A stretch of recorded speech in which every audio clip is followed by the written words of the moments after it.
Өткен аптада Кларацетkin көшесінің тұрғындары кәрізден шыққан өте жағымсыз иіске шағымдана бастады.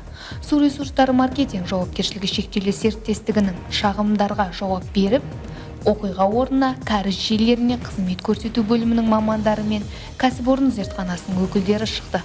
Ауа сынамасын алу үшін қалалық санитарлық эпидемиологиялық қадағалау департаментінің маманы шақырылды. Зерттеулер көрсетілгенде Кларацетkin көшесінде күкірт сутегі мен аммиак концентрациясы нормадан тыс асып кеткен.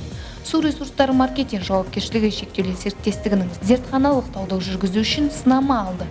Ылғалдың өте жағымсыз иісі бар, сарғыш түсті болды. Бірнеше күн бойы осы төгінділер жүруі мүмкін бірқатар кәсіпорындардың құдықтары тексерілді. Онда ауа сынамалары алынды. Зиянды заттардың концентрациясы жоғары болды.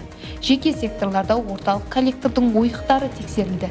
Нәтижесінде кәріз желілеріне қызмет көрсету бөлімінің қызметкерлері мен Құрбан Ата көшесіндегі орталық коллекторға ойық жасалып, жағымсыз иісі бар сарғыш түсті ағындар жіберіліп отырғаны табылды. Бұл қондырғы ұзақ уақыт бойы сақталған белгілі болды. Өйткені бұл желіге иелік ететін кәсіпорын 2014 жылдан бері жұмыс істейтін болып саналған.